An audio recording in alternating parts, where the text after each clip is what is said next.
मैं doctor Sharda Pandey, associate professor in economics और government college Tonk से थर्ड ईयर की class money banking and finance से पढ़ा रही हूँ।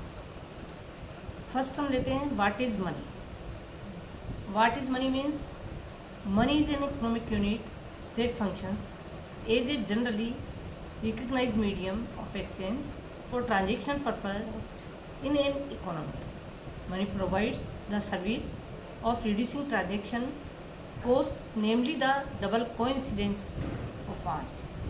Money originates in the form of commodity having a physical property to be adopted by market participants as a medium of exchange. ये तो हुआ money क्या है। अब इसके बाद आते हैं definitions of money. Money is simple terms is a medium of exchange. It is instrumental in the exchange of goods and or services. First में money तो विनिमय का माध्यम है। Second, further money is the most liquid asset among all our assets. It also has general acceptability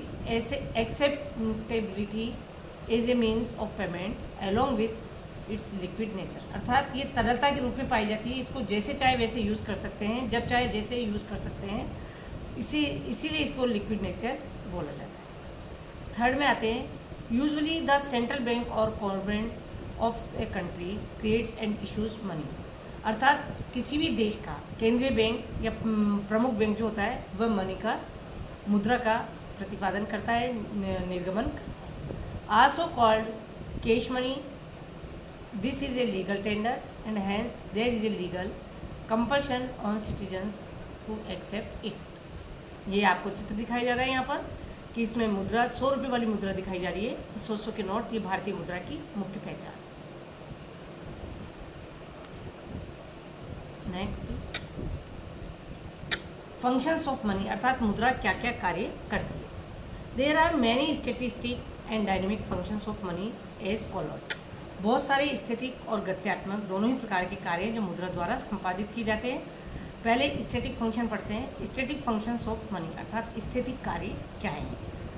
these functions are first, a medium of exchange. In an exchange economy money plays an intermediary role. It makes the exchange system smooth and convenient. Second, a measure of value, मुद्रा का मूल्य। The value of a product or service is determined on the basis of the money needed for its possessions. This helps in making the exchange a mutually profitable activity. Third है the standard of deferred payments, अर्थात विनिमय भुगतान जो थे उनके लिए भी मुद्रा का मुख्य कार्य माना जाता है। Money plays an important role in lending and borrowing.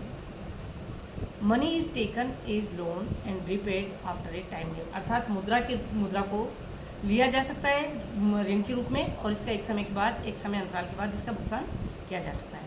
फिर आता है स्टोर ऑफ वैल्यू, अर्थात मुद्रा कीमत के रूप में इसका संचय करना। You can store at the purchasing power of money and keep a part of its for future use. Monetary saving, you can use your current income for current consumption as well as future consumption through savings. ये थे static functions of money.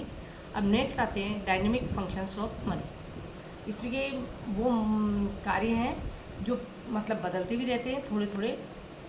ये functions निम्न है। पहला, these functions are first, money can activate ideal resources and put them into productive channels. Second, therefore, it helps in increasing output, employment, and also income levels. Third, further, it helps in converting savings into investments. Or next, the creation of new money. Governments of modern economies can spend more than what they earn. ये आपके दोनों प्रकार के functions हैं, dynamic and static function. अब आप next जो lesson के रूप में लिखना चाहें, क्वेश्चन है what are the static function of money.